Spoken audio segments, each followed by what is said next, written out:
Hello guys, welcome back to this channel. In today's video, I'm going to talk about the Witch Potion in Plants vs. Brainrots game on Roblox.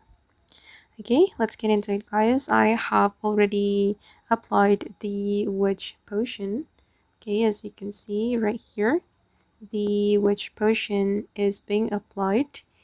And if you want to apply it guys, just hold it on your hands and then you can place it anywhere. And you can apply it before you plant seed.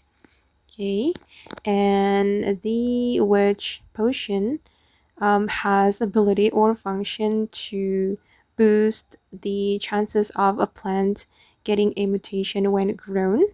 So you can plant your seed when you have applied the Witch Potion.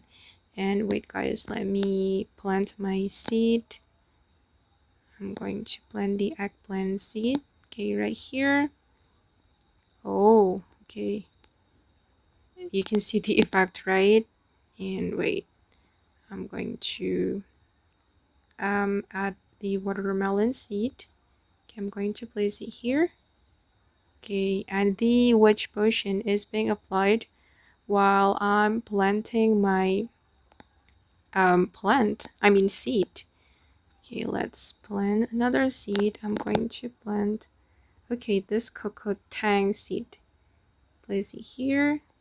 Okay, and again guys, I'm going to apply my dragon fruit. I'm going to plant it here. Oops, too many plants.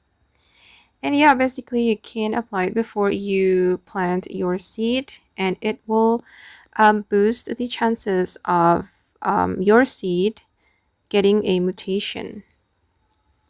Okay guys, and that's all about the Witch Potion in Plants vs. Brainrots game on Roblox. I hope this video will be useful for you. Thank you so much for watching, and bye!